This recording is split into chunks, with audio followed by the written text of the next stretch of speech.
In 1982, a single phone call could end your career. For 10,000 Americans, that call came from a man who called himself Ming the Merciless, and he wasn't joking. Imagine this. You're one of 38,000 employees at Wickes Companies, one of America's retail giants. You've worked there for years, built your life around it. Then one day, a stranger walks into the executive suite, and within months, your job, along with 9,999 others, simply vanishes. But here's the twist that nobody saw coming. That same man who destroyed 10,000 careers would transform a bankrupt, debt-ridden disaster into a cash-printing machine worth $1.4 billion in just 3 years. He paid back every single creditor in full. He became a TV commercial star, and he walked away with millions in his pocket. Today, you're going to learn the shocking true story of Sanford Sigoloff, the corporate turnaround specialist who earned his villain nickname by firing a quarter of the workforce, only to pull off what a federal judge called a miracle. This is the story you slept through. If you love uncovering the economic stories that shaped our world while most people weren't paying attention, do me a favor right now. Hit that like button and subscribe to The Sleeping Economist. Chapter 1. The Corporate Assassin. Before Sanford Sigoloff became famous for saving dying companies, he was a chemist and physicist working for the United States Atomic Energy Commission during the Korean War. He studied nuclear weapons testing. He wore a white lab coat. He lived in the world of test tubes and graphs. But by the early 1970s, Sigoloff had discovered something more explosive than any atomic weapon: the power of bankruptcy court. In 1975, a Los Angeles retailer called Dalen Incorporated was drowning in $160 million of debt. The company was bleeding money. Suppliers refused to deliver products. Stores sat empty. The board of directors brought in Sigoloff as a last-ditch effort to avoid total collapse. Sigoloff did something nobody expected. He didn't try to save every job. He didn't try to keep every store open. Instead, he methodically shut down 1/3 of the entire operation. He laid off thousands of workers. He closed unprofitable divisions without hesitation. And he used Chapter 11 bankruptcy protection as a legal shield while he rebuilt the company from the ground up. It worked. Dalen emerged from bankruptcy restructured and profitable. Wall Street noticed. Corporate boards noticed. And most importantly, creditors noticed, because Sigoloff had managed to pay them back, which most bankruptcy specialists couldn't do. By 1982, Sanford Sigoloff had earned a reputation as the man you called when your company was already dead. He was Mr. Chapter 11, the corporate assassin, the turnaround specialist who would do whatever it took, no matter how brutal, to resurrect a dying business. He even gave himself a nickname that captured his ruthless approach perfectly. As a child, Sigoloff loved the Flash Gordon comic book series, where the villain was Ming the Merciless, the evil ruler of the planet Mongo who wanted to destroy Earth. When Sigoloff looked at bankrupt companies, he saw the same thing: ugly, alien disasters that everyone hated. So he embraced the name, Ming the Merciless. He would need every bit of that merciless attitude for what came next. Because in early 1982, Sigoloff received a call from the board of directors of Wickes Companies, a retail and manufacturing empire that had been operating for 128 years. Wickes ran lumber yards, furniture stores, and building supply centers from California to Europe. The company employed 38,000 people. It generated $4 billion in annual sales. And it was about to file the largest corporate bankruptcy in American history. The board had one question for Sigoloff. Could he save them? Sigoloff had a question of his own. Would they give him complete and total control? 4 top executives immediately resigned rather than work under him. That told Sigoloff everything he needed to know. This company wasn't just in trouble. It was already a corpse. Chapter 2. The $2 billion trap. To understand how Wickes collapsed so spectacularly, you need to understand the deadly game that corporate executives played in the late 1970s and early 1980s. Leveraged acquisitions. Here's how it worked. A company would borrow massive amounts of money to buy other companies. The theory was simple. Buy businesses, increase your total sales, and use the profits from those new businesses to pay back the debt. It was the corporate version of using credit cards to buy rental properties. Wickes had been playing this game aggressively. Throughout the 1970s, the company expanded beyond its original lumber business into furniture, retail stores, and even mail order catalogs. By 1978, they acquired Builders Emporium, a chain of home improvement stores. The company was growing fast. But in August 1980, Wickes made a bet that would destroy them. They purchased Gamble Skogmo, a Minneapolis-based retail conglomerate, for more than $200 million. It was their biggest acquisition ever. The timing couldn't have been worse. Just as Wickes completed the purchase, the American economy plunged into recession. Interest rates skyrocketed to nearly 20%, the highest in modern history. The housing market collapsed. Nobody was buying lumber or building materials. Furniture sales dried up, and Wickes suddenly found itself trapped with massive debt payments it couldn't afford. Within months of the Gamble Skogmo acquisition, Wickes had to shut down 29 Tempo stores, part of what they just bought. That was the first sign the deal had been a disaster. By early 1982, the numbers were catastrophic. Wickes Companies owed nearly $2 billion to 250,000 creditors. The company had 44 banks ready to demand $70 million in loan payments that were coming due in just days. Suppliers hadn't been paid in over a month and had stopped shipping inventory. Store shelves were going empty. Customers were walking into Wickes locations and finding nothing to buy. The company was hemorrhaging money, losing more than $400 million in just 15 months. This is when the board of directors made their desperate call to Sanford Sigoloff in March 1982. Sigoloff reviewed the books and delivered his verdict. This company needs bankruptcy protection immediately. Without it, Wickes would be forced into liquidation within weeks. Every store would close. All 38,000 employees would lose their jobs. And creditors would get pennies on the dollar if they got anything at all. On April 24, 1982, Wickes Companies filed for Chapter 11 bankruptcy protection. The debt load was listed at $1.6 billion, making it the largest bankruptcy filing since the Bankruptcy Reform Act of 1978 had been passed.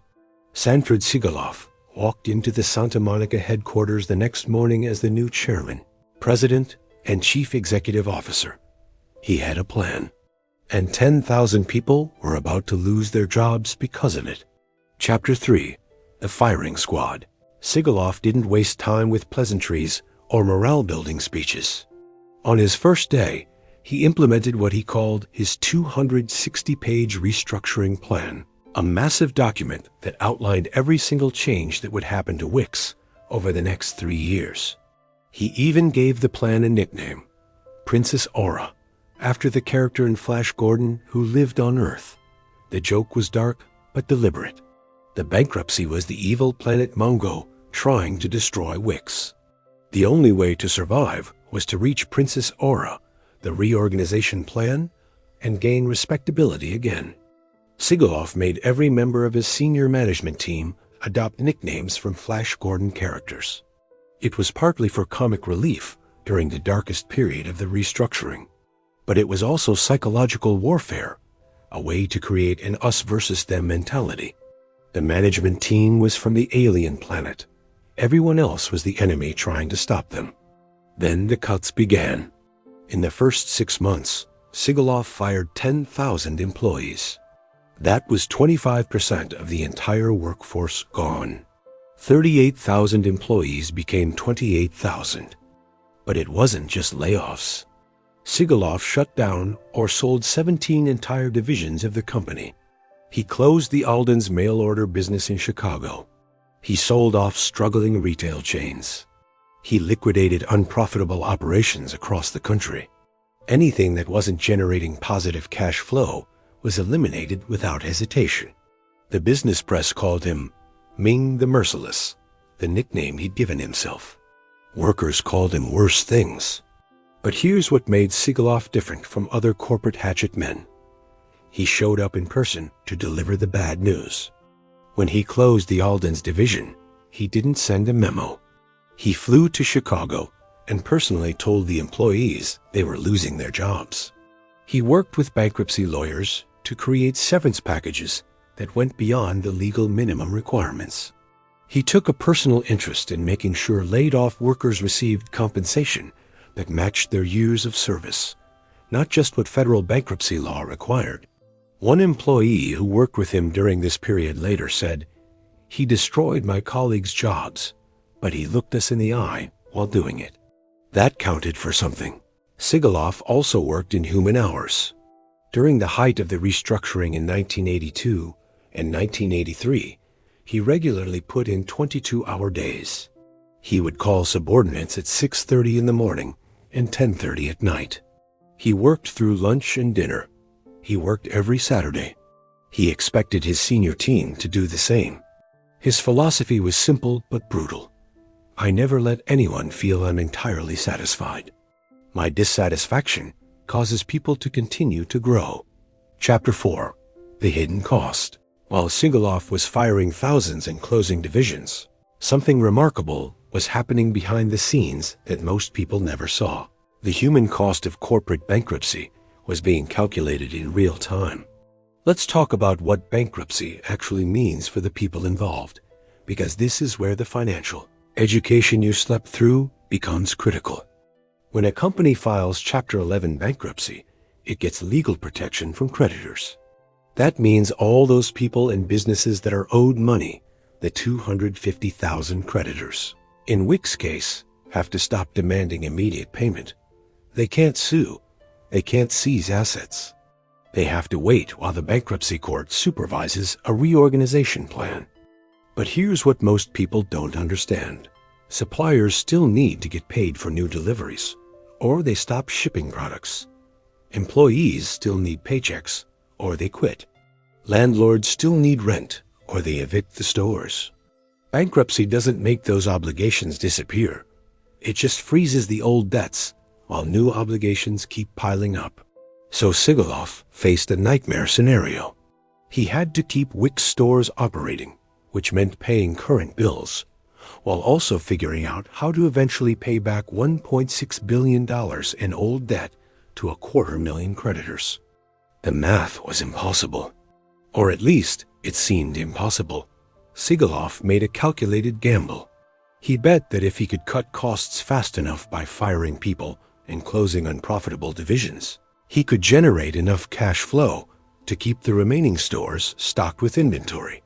If customers kept shopping at Wickes stores, revenue would keep coming in. And if revenue kept coming in, he could eventually negotiate a deal to pay creditors. But there was a human cost to this strategy that goes beyond the 10,000 people who lost their jobs. The remaining 28,000 employees lived in constant fear. Nobody knew if their division would be sold next. Nobody knew if their store would close. Everyone worked under the shadow of Ming the Merciless, knowing that one bad quarter could mean their entire department would be eliminated. Suppliers who had trusted Wickes for decades and were owed money got pennies on the dollar initially. Many small businesses that had supplied goods to Wickes went bankrupt themselves because they couldn't survive without being paid. Communities lost jobs when Wickes closed store distribution centers. Tax revenue disappeared. Local economies suffered. And here's the part that really matters for understanding modern corporate bankruptcies. Sigoloff's approach worked. But it worked because he made thousands of people pay the price through lost jobs, lost supplier payments, and economic disruption. Chapter 5. The Billion-Dollar Resurrection. By early 1984, 2 years into the bankruptcy reorganization, something impossible started happening. Wickes was making money again. The stores that remained, Builders Emporium, Wickes Furniture, Wickes Lumber, were profitable. Sigoloff's brutal cost-cutting had worked. The company was generating positive cash flow for the first time in years. In February 1984, Sigoloff presented his final reorganization plan to the bankruptcy court and creditors. The plan was ambitious: pay back all creditors in full using a combination of cash and new securities. Keep the company operating. Emerge from bankruptcy as a viable business. The creditors' committees tentatively approved. They had a choice: accept Sigoloff's plan and get paid in full over time, or force the company into liquidation and get almost nothing immediately. They chose to trust Ming the Merciless. On September 21, 1984, federal bankruptcy judge Miles Kaufman approved the reorganization plan. He made a statement that would become famous in corporate turnaround history. It's a miracle, the largest bankruptcy reorganization since the 1978 Bankruptcy Reform Act was about to emerge successfully in just 3 years, an impossibly fast timeline for such a massive case. On January 17, 1985, Wickes Companies officially emerged from Chapter 11 bankruptcy protection. Sigoloff had done it. But here's where the story gets truly shocking: the financial transformation that happened next. In 1982, Wickes owed $2 billion and was losing $400 million a year. By 1985, the company had paid back every creditor in full and had generated over $600 million in cash to settle the debts. But Sigoloff wasn't done. In June 1985, just 6 months after emerging from bankruptcy, Wickes paid $1 billion in cash to acquire multiple companies from Gulf and Western industries. The purchase included Catalina Swimwear, Kohl of California, and Kaiser-Roth Hosiery. Think about that for a second. A company that had been bankrupt 6 months earlier just spent $1 billion cash on acquisitions. By 1986, Wickes had $1.4 billion in ready cash for additional acquisitions. The company was hunting for its next big purchase. Sigoloff tried to buy National Gypsum for over $1 billion, but was outbid, though Wickes still made a $3 million profit on National Gypsum stock it owned during the takeover battle. Wall Street was stunned. The business press called it the textbook turnaround. Business schools added the Wickes bankruptcy to their curriculum as a case study in successful corporate restructuring. And Sigoloff? He became a celebrity. Wickes started running television commercials featuring Sigoloff himself as the spokesman.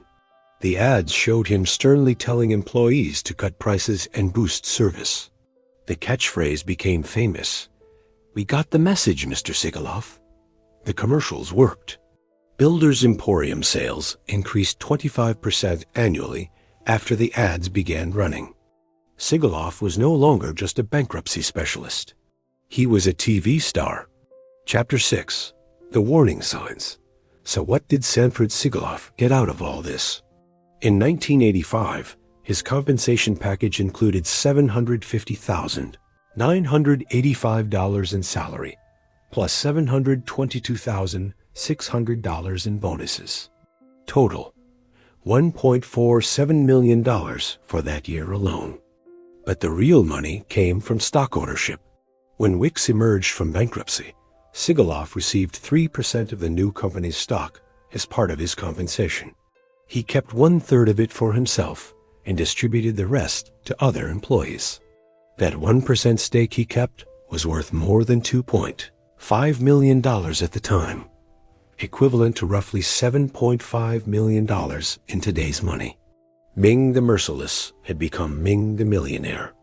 The Wickes bankruptcy established a blueprint that corporations still use. Chapter 11 became the standard tool for restructuring troubled companies instead of liquidating them. But that blueprint comes with serious warnings. First, leverage kills. Wickes destroyed itself by borrowing too much money to buy Gamble Skogmo at exactly the wrong time. When you're evaluating any investment or business, look at the debt load. Second, the human cost is real. 10,000 people lost their jobs so that 28,000 others could keep theirs. That's the brutal math of bankruptcy restructuring. There's no way around it. When you hear about corporate bankruptcies in the news, remember that every successful restructuring means thousands of families dealing with lost income, lost benefits, and economic disruption. Third, turnarounds require ruthless decision-making. Sigoloff succeeded because he was willing to make deeply unpopular decisions immediately. He didn't wait. He didn't try to make everyone happy. He cut fast and deep. That's the price of survival when a company is dying. Fourth, timing matters enormously. If Wickes had filed bankruptcy 6 months later, it might have been too late. If the economy hadn't started recovering in 1983 and 1984, even Sigoloff's perfect execution might have failed. And finally, bankruptcy is a tool, not a death sentence. Before the 1978 Bankruptcy Reform Act, Chapter 11 was rarely used successfully. Sigoloff proved it could work. That's why modern companies use bankruptcy strategically to restructure debt, break bad contracts, and emerge stronger. Sanford Sigoloff died in 2011 at age 80. He had rescued multiple companies from bankruptcy over his career. He had made millions of dollars. He had become famous. But he never did another Chapter 11 bankruptcy after Wickes. As he said near the end of his career, "Why do I need any more records? I've already got the Guinness Book of World Records entry for the largest successful reorganization." If stories like this fascinate you, please like this video and subscribe to the channel, because we're just getting started with these financial, educational mysteries.